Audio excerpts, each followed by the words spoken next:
ગાજવીજ સાથે રાજ્યમાં આગામી 5 દિવસ વરસી શકે છે હળવોથી મધ્યમ વરસાદ।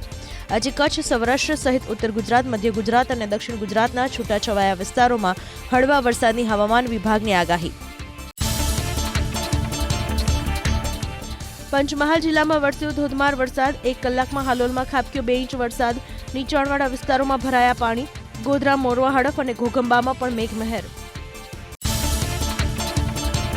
થોડા દિવસના વિરામ બાદ બનાસકાંઠાના કાંકરેજ, દિયોદર અને લાખણી પંથકમાં વરસ્યો વરસાદ। રીમઝીમ વરસાદના કારણે ખેડૂતોના મગફળી, બાજરી અને જુવારના પાકને થશે ફાયદો।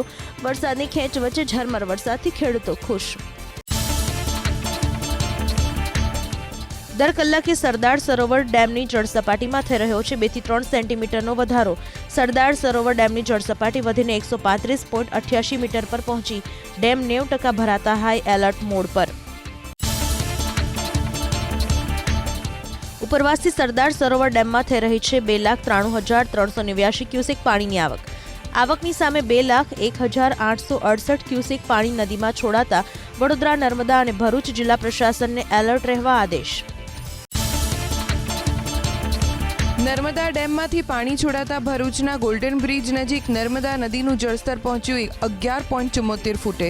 નર્મદા નદીનું વોર્નિંગ લેવલ 22 ફૂટ અને ભયજનક સપાટી 24 ફૂટ। સરદાર સરોવર ડેમના વધારાના પાણીથી ઉત્તર ગુજરાતના 952 તળાવો ભરાશે। 4 જિલ્લાઓમાં 13 પાઇપલાઇન મારફતે 1,000 ક્યુસેક પાણી પહોંચાડાશે તળાવોમાં। ક્રમશઃ પાણીનો જથ્થો 2,400 ક્યુસેક કરાશે। રાજ્યના કુલ 207 પૈકી 50 જળાશયો સંપૂર્ણ ભરાયા। કચ્છ, સૌરાષ્ટ્રના 42, દક્ષિણ ગુજરાતના 7 અને મધ્ય ગુજરાતનો 1 ડેમ થયો છલોછલ। કુલ 207 જળાશયોમાં હાલ કુલ 72.38% જળસંગ્રહ। પાણીની ભરપૂર આવકથી રાજ્યના 89 જળાશયો હાઈ એલર્ટ અને વોર્નિંગ પર। 90%થી વધુ ભરાયેલા 62 જળાશયો હાઈ એલર્ટ, 80 થી 90% ભરાયેલા 16 જળાશયો એલર્ટ, તો 70 થી 80% ભરાયેલા 11 જળાશયો વોર્નિંગ પર। ચોમાસાની સિઝનનો રાજ્યમાં અત્યાર સુધીમાં વરસી ચૂક્યો છે 70.81% વરસાદ। સૌથી વધુ કચ્છમાં 87.34%, તો દક્ષિણ ગુજરાતમાં અત્યાર સુધીમાં સિઝનનો ખાબકી ચૂક્યો છે 84.46% વરસાદ। સૌરાષ્ટ્રમાં ચોમાસાની સિઝનનો અત્યાર સુધીમાં વરસી ચૂક્યો છે 78.96% વરસાદ, તો મધ્ય ગુજરાતમાં 54.51% અને ઉત્તર ગુજરાતમાં ચોમાસાની સિઝનનો અત્યાર સુધીમાં વરસી ચૂક્યો છે 53.27% વરસાદ। દર્શન માટે નેપાળ ગયેલા 69 ભારતીય શ્રદ્ધાળુઓનું કરાયું રેસ્ક્યુ। તમસા નદી પાર કરતા સમયે અચાનક આવેલ પૂરમાં ફસાયા હતા શ્રદ્ધાળુઓ। એસએસબી અને એપીએફ નેપાળના સહયોગથી તમામનું કરાયું રેસ્ક્યુ। વાલ્મીકી આશ્રમ જતા સમયે ફસાયા હતા ભારતીય શ્રદ્ધાળુઓ। ભારે વરસાદ વરસતા રાજસ્થાનનો પાર્વતી ડેમ સંપૂર્ણ ભરાયો। ડેમના 2 દરવાજા 2-2 ફૂટ ખોલી નદીમાં છોડાયું પાણી। નદીમાં પાણી છોડાતા કાંઠા વિસ્તારોને કરવામાં આવ્યા એલર્ટ। પૂરના પાણીથી રાજસ્થાનના કરૌલીમાં જનજીવન પ્રભાવિત। સતત વરસી રહેલા વરસાદથી નીચાણવાળા વિસ્તારોમાં ઊભી થઈ જળબંબાકારની સ્થિતિ। સામાજિક સંસ્થાઓ પૂરગ્રસ્ત વિસ્તારના લોકો માટે કરી ભોજન અને પાણીની વ્યવસ્થા। રાજસ્થાનના દૌસામાં વરસાદી પાણીથી નાગરિકોની વધી હાલાકી। પૂરના પાણી વચ્ચે પસાર થતા સમયે બંધ પડી એમ્બ્યુલન્સ। ભારે જહેમત બાદ સ્થાનિકોએ એમ્બ્યુલન્સને કાઢી બહાર।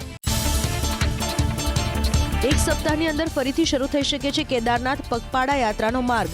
પગપાળા માર્ગને ફરીથી શરૂ કરવા માટે 270 થી વધુ શ્રમિકો રાત દિવસ કરી રહ્યા છે મહેનત। ભૂસ્ખલનને લીધે બંધ છે રસ્તો। બપોરે 12 વાગે મુખ્યમંત્રી ભૂપેન્દ્ર પટેલની અધ્યક્ષતામાં યોજાશે કેબિનેટની બેઠક। ગુલીબાજ શિક્ષકો, રાજ્યમાં વરસાદ, જળાશયોની સ્થિતિ, વાવેતર સહિતના મુદ્દે થઈ શકે છે ચર્ચા। વર્ષ 2019 થી 2022 સુધીમાં સરકારે 134 શિક્ષકોને કર્યા બરતરફ। 134 શિક્ષકો 1 વર્ષ કરતાં વધુ સમયથી ગેરહાજર રહેતા હોવાથી કરાઈ કાર્યવાહી। સૌથી વધુ બનાસકાંઠાના 18 શિક્ષકોને કરાયા હતા ઘર ભેગા। છોટાઉદેપુરના 16 ગુલ્લીબાજ શિક્ષકો સામે પણ કરાઈ કાર્યવાહી। 17 જિલ્લાના 63 શિક્ષકો છે લાંબી રજા ઉપર અને 31 શિક્ષક બિન અધિકૃત રીતે છે ગેરહાજર. સરકારી સ્કૂલ્સમાં ભૂતિયા શિક્ષકો અને શિક્ષકો લાંબી રજા ઉપર ગયા હોવાની ફરિયાદ ઉઠતા શિક્ષણ વિભાગે ડીઈઓ અને ડીપીઓ પાસે મંગાવી હતી માહિતી. વિદેશ પ્રવાસ ગયેલા અનેક શિક્ષકો 90 કરતા વધુ દિવસની રજા ઉપર. 1 વર્ષથી પણ વધુ સમયથી ગેરહાજર 7 શિક્ષકો. છોટાઉદેપુર જિલ્લામાં એક શિક્ષક અમેરિકામાં સ્થાયી થયાની માહિતી. શિક્ષણ વિભાગે એક પાસેથી લીધું રાજીનામું, અન્યને બરતરફ કરવાની કામગીરી ચાલુ. ગૌણ સેવા પસંદગી મંડળને ગુજરાત હાઈકોર્ટનો આદેશ. અલગ અલગ 4 ભરતી પ્રક્રિયાઓ માટે લેવાયેલી પરીક્ષાના પરિણામ જાહેર કરવા કર્યો હુકમ. ભરતી પ્રક્રિયા અને પરીક્ષાની વિસંગતતા મુદ્દે આગામી સમયમાં કોર્ટ લેશે નિર્ણય. લાંબા સમય સુધી પરિણામ જાહેર ન થતા વિવાદ પહોંચ્યો હતો હાઈકોર્ટ. રાજ્ય શિક્ષણ મંત્રી કુબેર ડિંડોની પોતાના જ મત વિસ્તારમાં થઈ પરીક્ષા. તિરંગા યાત્રા અંતર્ગત રવિવારે માનગઢની હોસ્ટેલના વિદ્યાર્થીઓને શિક્ષણ મંત્રી અંગે પૂછાયો સવાલ. જવાબ મળ્યો નથી ખબર. સુરત સબજેલમાં પહોંચેલા દારૂના જથ્થા મુદ્દે સ્ટેટ મોનિટરિંગ સેલની હાઈકોર્ટમાં કબૂલાત. સબજેલમાં પહોંચેલો દારૂનો જથ્થો કથિત રીતે નાશ કરાયેલા દારૂના જથ્થાનો જ ભાગ. જવાબદારો સામે કાર્યવાહી કરી 3 સપ્ટેમ્બર સુધીમાં જવાબ રજૂ કરવા હાઈકોર્ટનો હુકમ. એસએમસીને રાજ્યનો વિસ્તૃત અહેવાલ રજૂ કરવા આદેશ. અમદાવાદમાં થેપલામાંથી નીકળી ફૂગ. સાયન્સ સિટી વિસ્તારમાં સોનલબેન ખાખરાવાડા નામની દુકાનમાંથી એક ગ્રાહકે ખરીદ્યા હતા ફરાળી થેપલા. થેપલામાં ફૂગ નીકળી હોવાનો પરિવારનો આરોપ. ભોગ બનનારે થેપલાના ફોટા અને બિલ સાથે સોશિયલ મીડિયામાં પોસ્ટ મૂકી વ્યક્ત કરી નારાજગી. વગર મંજૂરીએ કોસ્મેટિકનું ઉત્પાદન કરતી કંપની પર ફૂડ એન્ડ ડ્રગ્સ વિભાગના દરોડા. સુરતના પૂણામાં અન્ય ઉત્પાદકોના નામે કોસ્મેટિક બનાવી ઓનલાઈન પ્લેટફોર્મ પર કરતા વેચાણ. ફૂડ એન્ડ ડ્રગ્સ વિભાગે કોસ્મેટિક બનાવટના 9 સેમ્પલ લઈ ચકાસણી માટે લેબમાં મોકલ્યા. 23.70 લાખનો બનાવટી કોસ્મેટિકનો મુદ્દામાલ જપ્ત. જમીન વિવાદમાં એક નામચીન બિલ્ડરની ઓફિસમાં ધડાધડ ફાયરિંગ થયું વલસાડના વાપીમાં. ગિરિરાજસિંહે લાયસન્સવાળી રિવોલ્વરમાંથી કર્યું હતું ફાયરિંગ. આરોપી ફરાર થાય એ પહેલા જ જાણ કરાતા પોલીસે દબોચી લીધો. બિલ્ડરની વિવાદાસ્પદ વર્તણૂકના કારણે ભાજપમાંથી કરાઈ હતી હકાલપટ્ટી.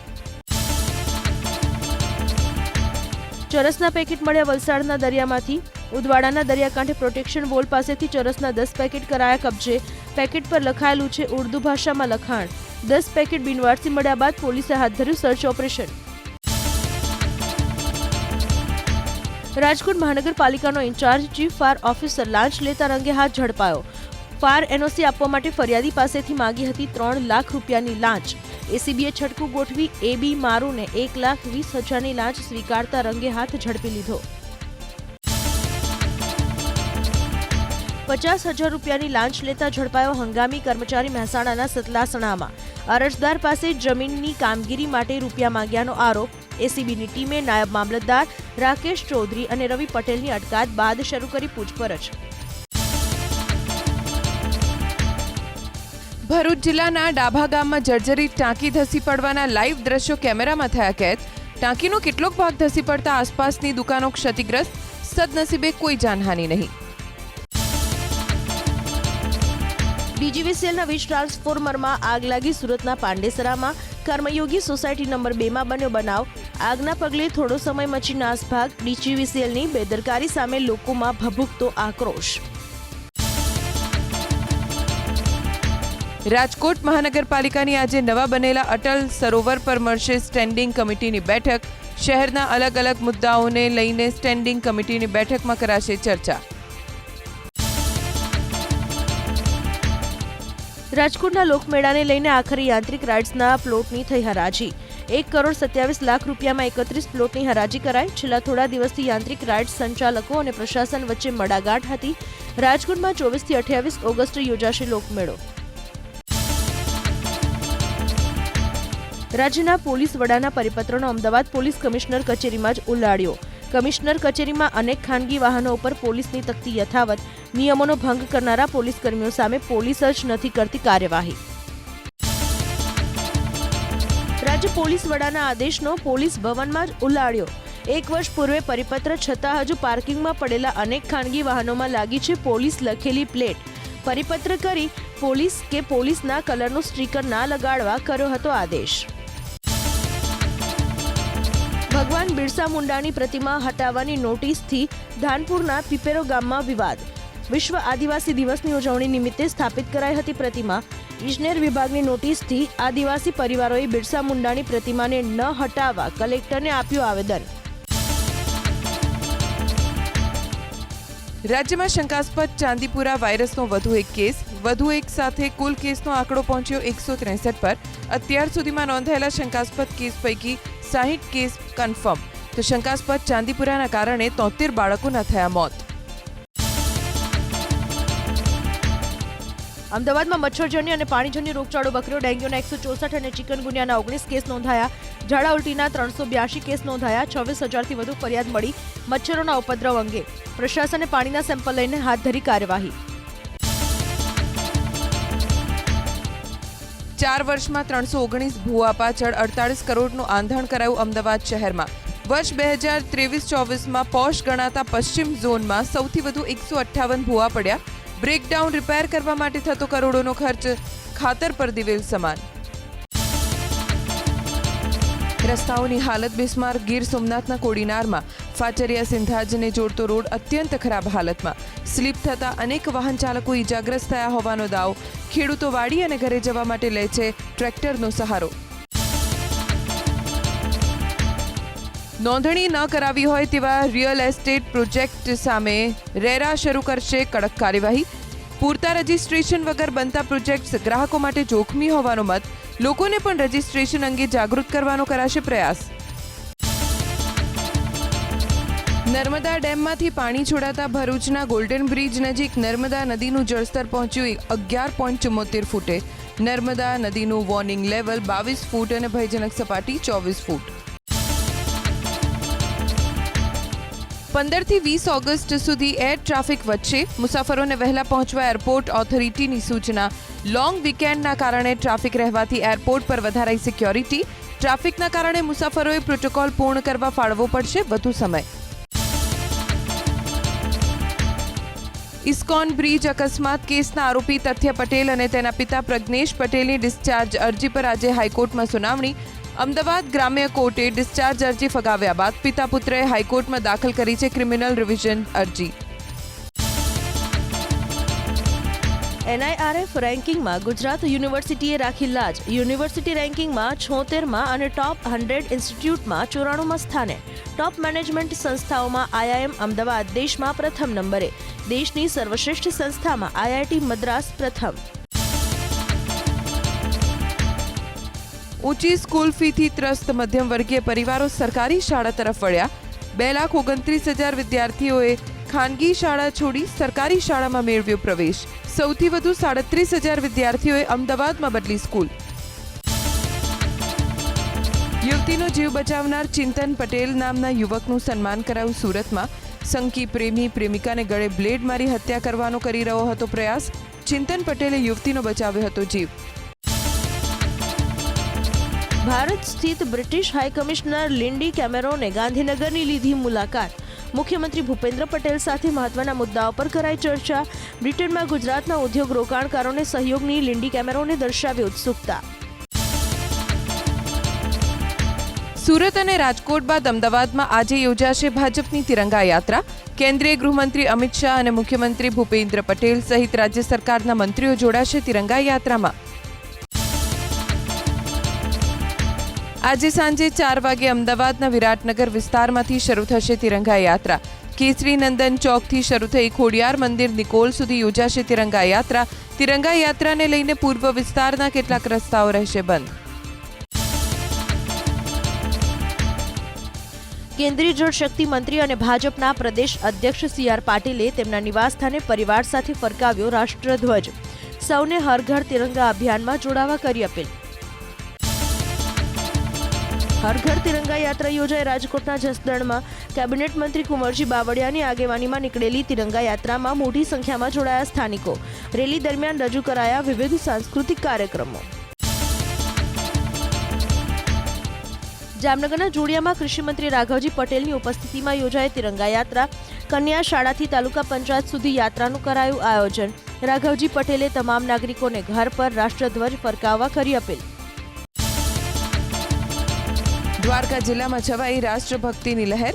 ભાણવડમાં યોજાઈ વિશાળ તિરંગા યાત્રા. પ્રવાસન મંત્રી મુળુભાઈ બેરા, કલેક્ટર જીટી પંડ્યા સહિત આગેવાનોએ વિશાળ તિરંગા યાત્રાને લીલી ઝંડી આપી કરાવ્યું પ્રસ્થાન. વિસનગરના આરોગ્ય મંત્રી ઋષિકેશ પટેલના અધ્યક્ષ સ્થાને યોજાઈ તિરંગા યાત્રા. સ્થાનિક શાળાના વિદ્યાર્થીઓ તેમજ રહીશો જોડાયા મોટી સંખ્યામાં. પ્રત્યેક ગામ અને નગરમાં તિરંગા રેલી યોજીને આઝાદીના અવસરમાં સૌને સહભાગી થવાનો અનુરોધ. સ્વતંત્રતા પર્વ પહેલા તિરંગાની રોશનીમાં શણગારાયો અમદાવાદ. શહેરમાં આવેલી સરકારી મિલકતો ઉપર શણગાર. Reserve Bank of India, collector કચેરી, મહાનગરપાલિકા કચેરી અને વાસણા બેરેજમાં કરાઈ રોશની. JP arts and science college ભરૂચમાં 75માં વન મહોત્સવની ઉજવણી કરાઈ. મંત્રી મુકેશભાઈ પટેલના અધ્યક્ષપદે વૃક્ષ રથને લીલી ઝંડી આપી કરાવ્યું પ્રસ્થાન. ખેડૂતો, એનજીઓ અને એફપીઓમાં સભાસદો અને મોટી સંખ્યામાં વિદ્યાર્થીઓ રહ્યા ઉપસ્થિત. શ્રાવણના બીજા સોમવારે સોમનાથ મહાદેવને કરાયો રુદ્રાક્ષનો શૃંગાર. રુદ્રાક્ષની માળા અને પારાઓની મદદથી જ્યોતિર્લિંગને કરાયો અલંકૃત. મોટી સંખ્યામાં શિવભક્તોએ રુદ્રાક્ષ શૃંગારના દર્શન કરી અનુભવી ધન્યતા. ખાદ્ય વસ્તુઓના ભાવ ઘટતા અને બેઝ ઇફેક્ટના કારણે જુલાઈમાં રિટેલ ફુગાવો ઘટીને 3.54% થયો. જૂન મહિનામાં મેન્યુફેક્ચરિંગ સેક્ટરના નબળા દેખાવના કારણે ઔદ્યોગિક ઉત્પાદન ઘટીને 4.2% થયું. સપ્ટેમ્બર 2019 પછી પ્રથમવાર રિટેલ ફુગાવો રિઝર્વ બેંક ઓફ ઇન્ડિયાના નિર્ધારિત લક્ષ્યાંક 4%થી ઓછો. 4 રાજ્યોની ચૂંટણીમાં એસસી/એસટી મતદારોને આકર્ષવા માટે કોંગ્રેસ તૈયાર કરશે રણનીતિ. આજે કોંગ્રેસની બેઠક. સુપ્રીમ કોર્ટે અનામત કોટાની અંદર જ કોટા નક્કી કરવાનો આપ્યો છે આદેશ. કેન્દ્ર સરકારને ઘેરવાની તૈયારીમાં કોંગ્રેસ. એસસી/એસટી અનામત કોટાની અંદર કોટાના વિરોધમાં માયાવતી અને ચિરાગ પાસવાન. કોંગ્રેસને મળી શકે છે અન્ય દળનું સમર્થન. જો કે એસસી/એસટી અનામતના મુદ્દે મોદી સરકાર સ્પષ્ટ કરી ચૂકી છે પોતાનું વલણ. ક્રિમી લેયર માટે નહીં હોય કોઈ જોગવાઈ. જેલમાંથી બહાર આવ્યા બાદ પક્ષ માટે રણનીતિ બનાવવામાં વ્યસ્ત આમ આદમી પાર્ટીના નેતા મનીષ સિસોદિયા. દિલ્હીમાં પાર્ટીના નેતાઓ સાથે બેઠક. વિધાનસભા ચૂંટણીની તૈયારીઓ અંગે મંથન. સ્વતંત્રતા દિવસે 11મી વખત ભાષણ આપનારા ત્રીજા પ્રધાનમંત્રી બનશે નરેન્દ્ર મોદી. પંડિત નહેરુનો 17 ભાષણનો રેકોર્ડ. ઇન્દિરા ગાંધીના સતત 11 ભાષણ. ત્રીજી વાર પ્રધાનમંત્રી બનવાના નહેરુના વિક્રમની ગત 9 જૂને પીએમ મોદીએ કરી હતી બરાબરી. એનસીપીના ચૂંટણી ચિહ્નને લઈને આજે સુપ્રીમ કોર્ટમાં સુનાવણી. શરદ પવારે ચૂંટણી પંચના નિર્ણયને પડકાર્યો. અજીત પવાર જૂથને અસલી એનસીપીના રૂપમાં માન્યતા આપવા સામે વાંધો. દિલ્હી લીકર પોલિસી કૌભાંડ મામલે અરવિંદ કેજરીવાલે સુપ્રીમ કોર્ટમાં દાખલ કરી અરજી. સીબીઆઈની ધરપકડને પડકારી કોર્ટમાં તાત્કાલિક સુનાવણીની માંગણી. આરોગ્ય સહાયકોના કાયદાનો અમલ ન થતા સુપ્રીમ કોર્ટે કેન્દ્ર સરકારનો લીધો ઉધડો. 2 મહિનાની અંદર કાયદાનો અમલ કરવા આપ્યું ultimatum. Medical radiology, laboratory, anaesthesia, trauma સહિતના ક્ષેત્રમાં હજારો લોકો છે તાલીમ વગરના, છતાં સરકારનો કોઈ જ અંકુશ ન હોવાથી થઈ હતી અરજી. સુપ્રીમ કોર્ટે ગુજરાત હાઈકોર્ટ પાસે પડતર દીવાની દાવાઓ અંગે માંગ્યા વિસ્તૃત રિપોર્ટ. દાવાના નિર્ણયમાં વર્ષોના વિલંબના કારણે નિરાશા અને ચિંતા વ્યક્ત કરી. ન્યાય પ્રણાલીની અસરકારકતા મુદ્દે ઉઠાવ્યા સવાલ. કેન્દ્ર સરકારની કર આવક 22.48%થી વધીને 7 લાખ કરોડ નજીક પહોંચી. પર્સનલ ટેક્સ 4.82 કરોડ જ્યારે કોર્પોરેટ ટેક્સ 3.8 લાખ કરોડ થઈ. કુલ કર આવક વધીને 8.13 લાખ કરોડ થઈ. 11 ઓગસ્ટ સુધીના આંકડા સરકારે કર્યા જાહેર. મોબાઈલ સ્ક્રીન પર વધતા સમયથી બાળકો મલ્ટિપલ ડિસઓર્ડરનો બની રહ્યા છે ભોગ. મોબાઈલની લતના કારણે બાળકોનો માનસિક વિકાસ રૂંધાઈ જતો હોવાનો મનોવૈજ્ઞાનિકોનો દાવો. અનિયંત્રિત સ્ક્રીન ટાઈમના કારણે બાળકના મગજ પર અસર પડતા આરોગ્ય સંબંધિત સમસ્યાઓ ઊભી થાય છે. 15મી ઓગસ્ટથી મિની વેકેશનના કારણે ટ્રેનોમાં 100થી વધુ વેઇટિંગ. ગોવાનું એરફેર 15,000ને પાર. અમદાવાદથી સોમનાથ ઉજ્જૈન જવા માટે બસનું મહત્તમ ભાડું પણ ₹3,000 પહોંચ્યું. અંબાજી, ચોટીલા, પાવાગઢ, દ્વારકામાં મોટી સંખ્યામાં લોકો ઉમટે તેવી શક્યતા.